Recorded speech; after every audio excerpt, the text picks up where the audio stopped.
first assurance of this shepherd. Ano ang asiguruhan na binigay dito sa verse 1 to 6? Yung pong napansin niyo po ba yung may mga nagbabantay ng tupa, mayroon silang alalay. Nakapanood ba kayo nito sa YouTube o sa national, ano ba yun? Na yung shepherd, mayroon siyang alagang, maliban na nagbabantay siya ng tupa, mayroon siyang alagang taga-bugaw. Ano yon? Ano yung alaga niya? Di pa ka nakakita, baka may picture kayo dyan. Kadalasan sa mga nagbabantay ng tupa sa lugar na yon, may alagang aso. Either dalawa or isa. Pero hirap ang isa kasi, tinitrain nila ang dalawang asong ito para yung mga tupa ay bubugawin nila pag lumalayo. Yan ang bagong trend ngayon. Hindi katulad nung araw sa Old Testament, isa lang. Yung shepherd lang at tungkod at ano. Pero ngayon po sa trend ngayon, kaya may isang dalubhasa sa Bible, sabi niya, ang goodness and mercy na napansin niyo sa verse 6, di ba? Nandoon yun eh. Surely goodness and mercy shall follow me, di ba? Sabi niya doon ng writer na ito, okay, there are two sheepdogs, bantay na aso sa mga tupa, okay, that help them keep where the sheep would be or they belong, sapagkat minsan yung mga tupa minsan pag wala ng gana, di ba? Nagiging makasarili. Ayoko na ditong manginain. Gusto ko na doon sa lugar na gusto ko. Gusto ko na doon sa pastor na napakatalino, napakagaling, guwapo, mistiso. Di ba? Ngayon, mayroon po ang shepherd, sabi sa makabagong panahon natin, ang isang shepherd may yung sheepdog na siyang tagabugaw. Pagka naliligaw yung landas, tinatakbo ng asong ito, at ang tawag doon ng writer na ito ay sabi niya, there are two kinds of dog na bubugaw doon sa mga sheep na nagsasarili. Ang tawag nila ay si goodness at saka si mercy. Okay po ba? Nakuha ba natin ito? That is the first assurance na pakita na namumuhay tayo one day at a time. Sabi naman ng Bible talaga yon, kahit doon sa Old Testament. Ano po? Dahil po ang Diyos ay nag-build ng universe doon to run one day at a time. Hindi po pwedeng mabilis to eh. Sabi nga ni David noon, naalala ko nagturo siya dito ni Preacher David na kapag ka nagkaroon ng miss lang ng minute ng ikot ng bawat planet na ito, ay magkakaroon ng aksidente. Ano po? So, there must be a time for labor, there must be a time for rest. Hindi naman pwede lahat labor tayo. Kahit mag 12 to 12 tayo, tayo, di ba, Brother Raymond, nakaranas tayo ng 12, si Misa nagbantay ka rin, ako nagbantay din sa office, 12 oras hanggang 12, hindi ka pwedeng pipikit doon, grabe lang antok mo noon. Kung 12-12, diretso ka, straight na tinatawag. So, ang Bible, tinuro sa atin sa Psalms na ito nakapaloob doon, na nung naggawa ang Diyos ng universe, ay mayroon pong dalawang klase. Yung mayroong labor and mayroong pagpapahinga. Kahit doon sa creation. And the sixth day, God rested. Diba? So, when we try to live 2 or 3 days at a time, hindi natin kakayanin. Bakit po? Kung baga tawag sa Pilipino, 3 kahig, kalahating tuka. Hindi kaya yon. Pagod ka na sa pangalawa pa lang na kahig mo, hindi ka na makakatuka noon eh.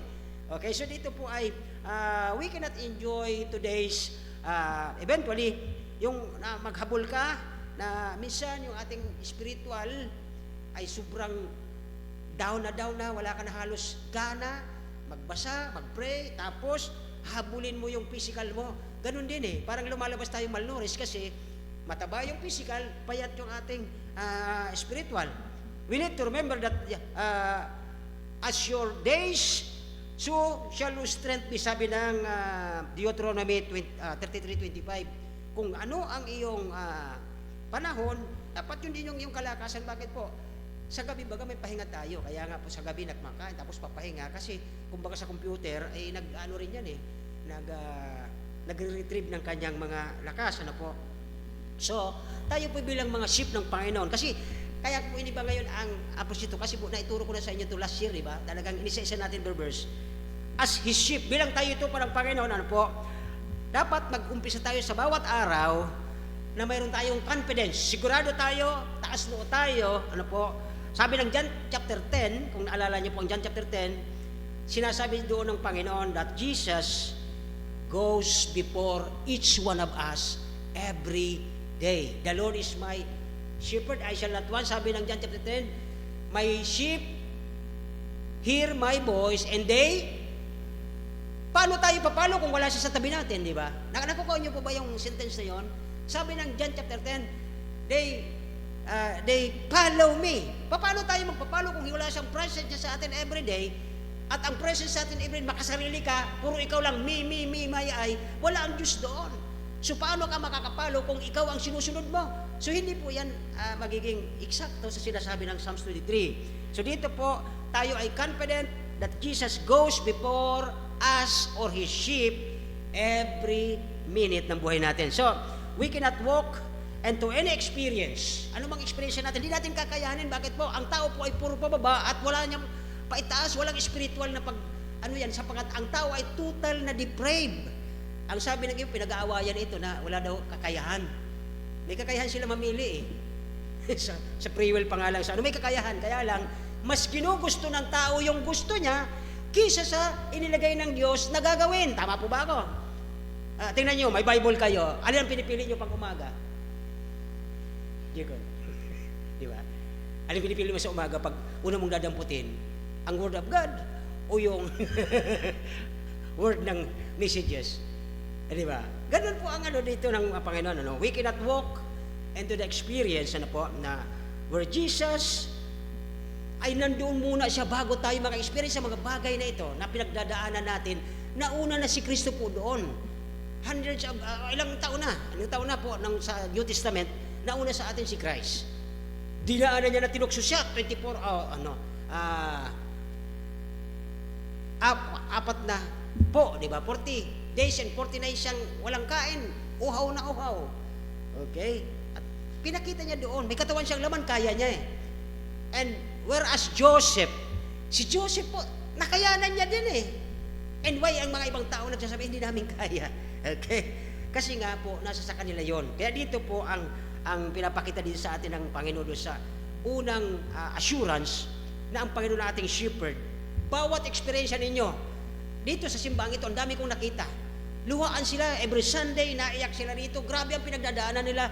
Pero alam niyo po ba, kung babalik natin ang ating alaala nung si Kristo kaya nagbibinata. Tanungin ko kayo, wala na sa lista sa Biblia yan, wala na isinulat yun. Bakit? Hindi kaya siya nagdusa rin doon? Nang kanyang papa ay karpentero lang? Isipin niyo maigi, di kaya nagdaan siya ng ganung pinagdaanan natin? Nung siya po ay nagdadala ng krus, isipin niyo, kaya niyo magpasa ng krus sa ilang kilometrong yun may nagsusuntok, may nagtatadya. So yun po wala po tayo naging eksperyensya na beforehand, hindi po yan na-eksperyensya ng ating Panginoon Kristo na siya po ang nagsasabi, nadaanan ko yan, kaya nyo rin yan So the Lord is my shepherd, wala na tayong kakailanganin pa. Tama? Kaya minsan mga kapatid ay habang nagkakaedad po tayo, at napapansin ko na sa akin, habang nagkakaedad, natututo din ako na hindi lang ganun lang paulit-ulit, babasahin pa ulit.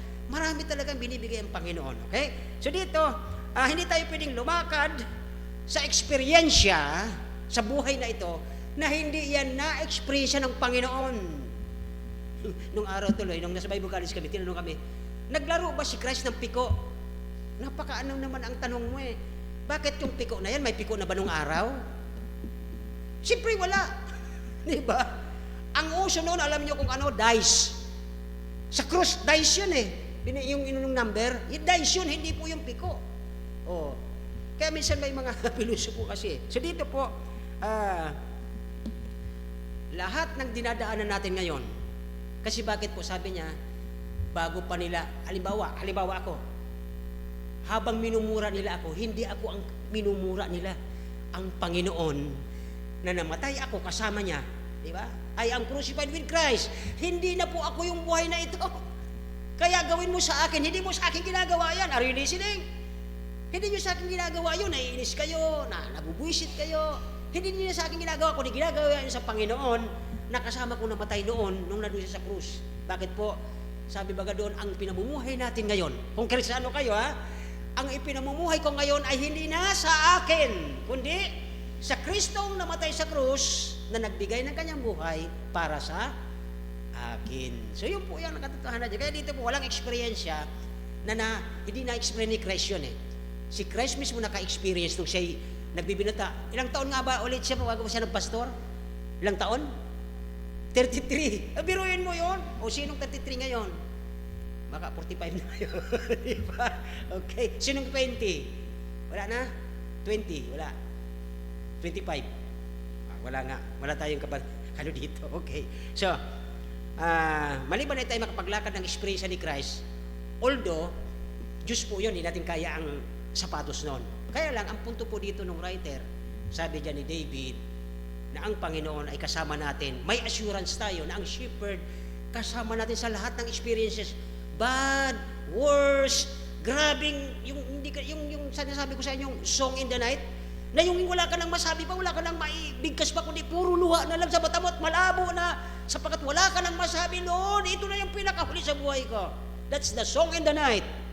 Na wala ka nang masasabi pa sa sobrang sama ng loob, sobrang hinanakit, pero ang isang maganda, that God, nandoon, nakakausap mo siya, Lord, ito na po yung pinakahuli. Ang gagawin ko, wala na ako bang makita sa ilalim, kundi titingala ako para makita ka, ikaw na lang ang aking pag-asa. Yun po ang katotohanan niya. So, minsan hindi natin maunawaan, okay, kung ano ang mangyayari sa atin bukas. Pero alam niyo kung sino mang naghahawak ng inyong kamay, di ba? May kanta pa nga niya, di ba? I know who holds my... Hindi natin alam ang bukas. But we know who hold our hands. Okay? Kaya ang sabi baga doon, I will fear no evil. Pakalabas po yung verse na yon. Anong verse yan? Verse? Ha? I will fear no evil. Verse 4. Okay, bakit po? Sabi niya dito, bakit tayo dapat hindi matakot? Tingnan niyo po ito. Okay? Bagaman lumalakad ako sa libis, sa lilim ng kamatayan. Ano po ito? Ang daming bagay dito. May mga pagkakataon na may hold-upper na ang intensyon sa'yo patayin ka, pero gumagawa ang Diyos ng paraan. Mayroon siya nakikita na hindi mo nakikita. Alam niyo ba yon? Na mayroong isang babarilin. Pagkalabit niya, di pumutok. Inulit niya, di pumutok. Pag uwi sa bahay, sister, kumuha ng kutsara. Boom, kunanan! Sabi ng norte. Abay, ang kalahin mo pumutok, kutsara lang. Eh, bakit doon sa tao hindi? Ito po yun eh. Oh. Ano ko na sa bingit ng kamatayan, pero, diba? Ano daw sabi niya? Dapat hindi kayo natatakot sa anumang kasamaan. Bakit po? Matagal na akong patay kay Kristo. Ba't ako matatakot sa iyo? Grabe, hindi sa akin. Ikaw na lang, pastor. Di ba? Alam niyo, pagka ganito ang isang tao, baka mamaya hindi pa siya totoong ligtas. Bakit po? Takot siya mamatay eh. Ang kamatayan po ay hindi natin hawak. Tama? Ang sabi nga doon sa Revelation, kung dumating na yung panahon, halimbawa, isa ka sa remnant, okay? Pag sinabi pong remnant, mga naiwan, kasi nag-aanihan tayo sa gapasan, di ba? Ang tawag dyan ay reaping, di ba? Nag-ani. Tapos may gleaning na tinatawag. Yung sisimutin mo yung natira. Ang tawag doon ay mga remnant, yung mga naiwan sa gapasan. Habang naghahabot, may nahuhulog. Pagdating, kasi ang unang gapasan yan ay rapture, di ba? Ang susunod yan ay yung mga natira dito. Kasi nawala na tayo, di ba? Yan ang paliwanag sa amin nung kami nag-aaral. Nawala na tayo, di ba? Naiwan yung mga gamit nyo. Siyempre, hanapin ka ng kamag-anak mo. Ba't di na umuwi si ate? Hindi na umuwi si papa. Alam ko doon yung nagsisimba sa Kamalig Baptist Church, puntahan natin. Pagdating dito, walang tao at nakita dyan yung mga bagay dyan nakabukas, lahat, mga bag, lahat, cellphone. Okay, siguro naman kung mag-rapture, wala nang matitirang cellphone dyan pag may naiwan dito hindi mananampalataya eh. Kanya na lahat yan eh. Okay, so dito, wala tuloy ako sabihin. Kapatid, ito po yung tinutukoy dito. Okay? Now, di tayo dapat natatakot sa kamatayan. You know what? Sabi ng verse 4, because we are closed with the shepherd. Napansin niyo yun? Tingnan niyo po yung maigi, oh. Wala na akong katatakutan kasamaan. Bakit? Sapagkat ikaw ay, ano? We are closed. Paano ka naging close? Pag umaga, uunahin ko cellphone ko, hello. Ano ginagawa mo? ATM. Diba, ganon. Ganon kayo ka-close. Pero alam niyo mga kapatid, nung una ganyan din ako, hindi naman po tayo lagpas dyan eh. Lahat tayo naka-experience yan. Kaya lang, habang tumatagal, mayroon ka talagang inner voice. Sabi, unahin mo na naman yan. Ano ba talaga mahalaga sa'yo? O di, dahan-dahan ha. Kaysa mahiga ako at makatulog ulit, ay, ganun na lang ako, o kaya taob. Ay, di ka makatulog ng kataob kasi naiipit yung, ano mo di ba? So, magpasalamat at lahat, uunahin mo pa rin ang Panginoon. Dito po, ay sabi niya, ay, wala akong katatakutan kasamaan, bakit po? You are closed with your shepherd. Okay? Siguro po, tama na yan. Okay? Ayun namang binabagit doon na sabi niya, his rod, take care of the enemy. Pwede pa lang, tama naman Yung rod na yun, yung tungkod na yun ng shepherd, di ba? Ginagamit yun sa masutil na tupa, di ba? Pinipitik yun Tok, ang kulit mo, balik. Tapos pag nahuhulog, di ba, kinakalawit. Pero yung rod pala na yun, pwede pala yung gamitin sa mga enemy ninyo at namin. Lahat ng enemy ng sheep, ginagamit pala ang rod ng Panginoon para sila ay saktan. Pero alam nyo, minsan doon sa sa unahan pala, bago mag-50, chapter 50, aralin nyo po ang Psalms at dadaanan natin yan. Doon minsan naghihinanakit si David nung time na ito, pagkatapos ng 23, siguro mga 26 hanggang papuntang ganon. Kasi sabi niya, Panginoon, hanggang kailan mo ako paghihiganti sa mga kaaway ko? Pinagtatawanan nila tayo, pinagtatawanan ka, na para bang wala daw akong Diyos. Alam niyo ang sagot doon ng Panginoon? Ikaw, masyado kang dyan sa mga taong yung nakaaway mo. Hindi mo ba alam na ni kanto ng langit, di yan masisilip? Naniniwala ba kayo doon? Minsan nagmamalaki yan mga yan. Pwede kang saktan, pwede kang urihan yan, kung anong gawin sa'yo, siraan ang pangalan mo. Pero alam niyo mga kapatid, maghihinan kayo, Lord, di mo ba ako paghihiganti? Ang sabi ng Panginoon, sagot dyan, huwag kang mag-alala. Kasi bakit? Ni kanto ng pupuntahan natin, ay hindi nila masisilayan yan Magkaiba po ng landas yan. Kaya dito po ay his staff, yung kanyang paliko, yung kanyang pangkalawit, his staff, take care of the sheep, while yung rod, yung sa dulo, take care of the enemy. So magkabaliktad pala ito, yung paliko na yung pangkalawit sa atin, at yung dulo nito ay pangpalo sa kaaway. Nakuha po ba natin? Makarang ibang iniisip ni Jacob Alam mo ba yung sungkod? Yung may gano'n, yung parang sungkod ni mama mo, yung may liko ganyan, yung pangkalawit para sa tupa. Pang correct. Kasi matias ang liig natin, kinakalawit tayo. Pero yung dulo ng sungkod na yon, pamalo sa kaaway. Okay po? So dito po ay number 2. Okay? Kaya, may assurance tayo, we can stay close to the shepherd through the Word of God. Malalaman mong close ka, bakit? Lagi mong hawak ito, lagi mong gusto mong basahin, lagi mong gusto nasa isip. Kaya close ka, ibig sabihin, safe ka doon sa assurance na yon. Number 2, second assurance is that Jesus shepherd us all on the days of our life. Lahat ng oras nandoon siya. Po? Okay. So dito po ang sabi niya dyan, ang ibig sabihin ng Psalms na ito is summary of Christ's life. Verse 1 and 2. Tingnan natin itong may bago akong nakita dito. Verse 1 and 2 speaks of childhood. Okay? Tinutukoy ng verse 1 and 2 ay tungkol sa kabataan. Pakilabas ulit ang verse 1 and 2. Yung sabi dyan, I shall not want, and verse 2. Okay? He maketh me to lie down in green pasture, and he leadeth me beside the still waters. Ang tinutukoy pala dito ay tungkol sa childhood natin. Nung tayo nagsimula, mga bata pa, okay? Ang mga bata o ang mga kabataan need protection and probation, God's love, and watching over them. Binabantayan sila, di ba? Yan ang pambata. Verse 1 and 2. Then verse 3, ano po mapapansin natin? Speak of your youth. Medyo, hindi na po elementary, hindi na toddler, kundi ito po ay parang may isip na siya. Speak of the youth, okay? Teenager needs direction, discipline. Alam naman natin yan. Ako nag-high school din. Isa rin akong hindi disiplinado. Okay? The great shepherd, okay, find this wandering youth and brings them back. Kaya may kalawit siya. Iyon po yung verse 3. Diba? Sabi doon ay, okay, He restored my soul. Pag nagkakaproblema tayo, nagwawandering tayo, nagmamalaki tayo, kakalawitin tayo ng Diyos. Verse 4 and verse 5, this talks about, okay, the middle years. Ito na po yung siguro nagpo 45 to 50. Okay? Hindi siguro yung kalahati, baka 40 ang kalahati kasi 80 lang ang buhay, di ba?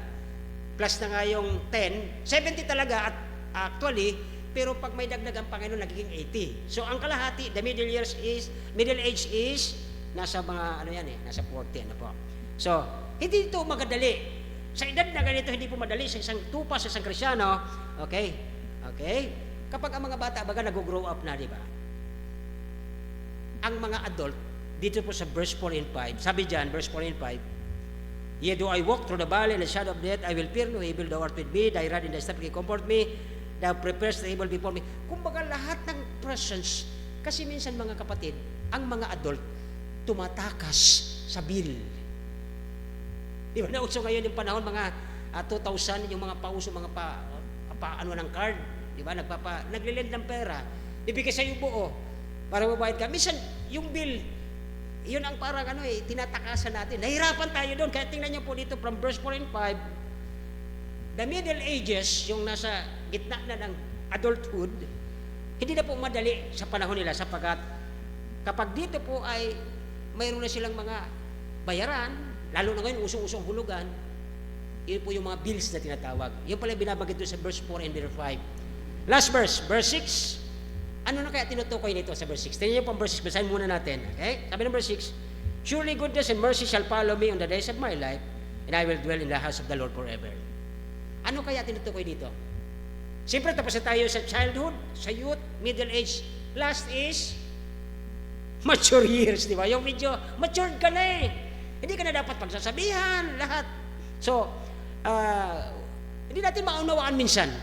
Ano kaya? Bakit? Okay? Sometimes, okay, something happened, but we will realize that everything is under God's goodness and mercy. Nang dahil lang sa biyaya ng Diyos, kaya tayo po nakakaraos, nakakalagpas, okay? Then, pagkatapos pong malagpasan natin ang goodness and mercy ng Panginoon, doon tayo mag-look ahead, look forward to see His home, kasi matanda na. Okay? Sana nga ang prayer ko ay umabot pala ako ng mga 80 plus. Sana kung luluobin ng Diyos, ano po. Kasi pisa namin, nag-abot lang ng 80. Patay na. So dito po ay, ano ba ang kailangan natin ngayon? Marami tayong pangangailangan, pero maraming sinagot sa ating mga prayer, ano po? And then, stay close to the Lord, o to the shepherd. Paano natin gagawin? Paano tayo maging close? Always reading His Word. Okay? At lutasin natin. Let us resolve to follow His leading. Minsan kasi, may leading ang Diyos. Nababasa mo, nararamdaman mo dito sa congregation, kaya lang sabi mo, hindi ko gusto yan. Gusto ko dito sa sarili ko, hindi ko gusto. Kaya naalala niyo mga panahon na yon. Alam niyo ito. Nung nag-struggle kayo, di ba? O, bigyan ko yung madaling example para maunawaan.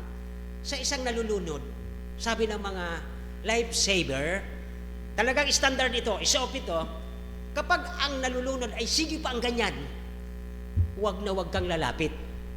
Bakit? Ano gagawin sa'yo ng nalulunod? Ano gagawin sa'yo, Jacob? Hindi kayo lulunod. Hahanap siya ng mga aakyatan at ikaw yun, lumapit ka So, sino ang mauna? Ikaw. Yan po ang punto natin mga kapatid dito. Let us resolve to follow His leading, na po, ay nagpapil po ang ibang tao sapagkat ina-adapt nila ang buhay na gusto nila sila ang masunod, hindi ang shepherd. So, as a believer, mga kapatid, my last point is, okay, huwag nating katatakutan ang bukas, ang next year. Okay? Pero at least hinahanda natin. At least meron kang ginagawang preparation, although na hindi natin alam ang bukas, sapat alam natin ang Panginoon, that the shepherd who goes before you, siya ang nangunguna, siya naglilid, siya naghihila sa atin, and you listening to Him, sabi ng sabi ng John chapter 28, verse 28 into 7, sabi doon, tayo nakikinig, my sheep hear my voice, we listen to His word, okay, and we commit our life to Him every day. Bakit po? Kung pangungunahan natin ating sarili, hindi po tayo i-bless ng verse na ito ng chapter 23. And thank Him for the guidance sa buhay natin. May natutunan po ba kayo ngayon sa ating simpleng devotion ng Psalm 23? Okay, nandoon po lahat ng age natin hanggang doon sa maturity, hanggang sa pauwi. Kaya harinawa, Huwag natin kakatakutan mga bagay na nandyan sapagkat nandun po ang provision ng Panginoon, ang kanyang pagsama, na mag-expect tayo ng mga changes, pero never ang Diyos nag-change. Noon, ngayon at bukas, hindi po siya nagbabago. The same na namatay sa iyo, wala ka na dapat ikatakot kasi patay ka ng matagal kay Kristo. Ang buhay na binubuhay natin ngayon ay hindi na atin. Buhay na po yan ng Panginoon. Kaya ano mang gawin nila sa atin, ginagawa nilang kay Kristo. Let's pray. Dakilan niyo. Salamat po sa napakaraming blessing ngayong Miyerkules. Alam namin may darating pa po bago mag-Sunday. Lord, ina-advance po namin ang aming pasasalamat, pagdadakila sa iyong pangalan. Napaka-amazing po ng iyong mga grace. Hindi namin inaasang Panginoon, unexpected, pero napakabuti nyo yung aming mga hindi inaasahan na lugar na binigay mo sa mga pinagpipray namin, na doon po sila mapunta. At alam namin, lumalakad na po mga papers. Salamat po, Panginoon. Lahat po ito'y gawa ninyo at kami po ay nagmakaawa lang. At kami po ay nagpapasalamat, nagdadakila. Purihin po yung pangalan, Panginoon. Salamat po sa gabi ito sa pangalan ni Jesus. Amen.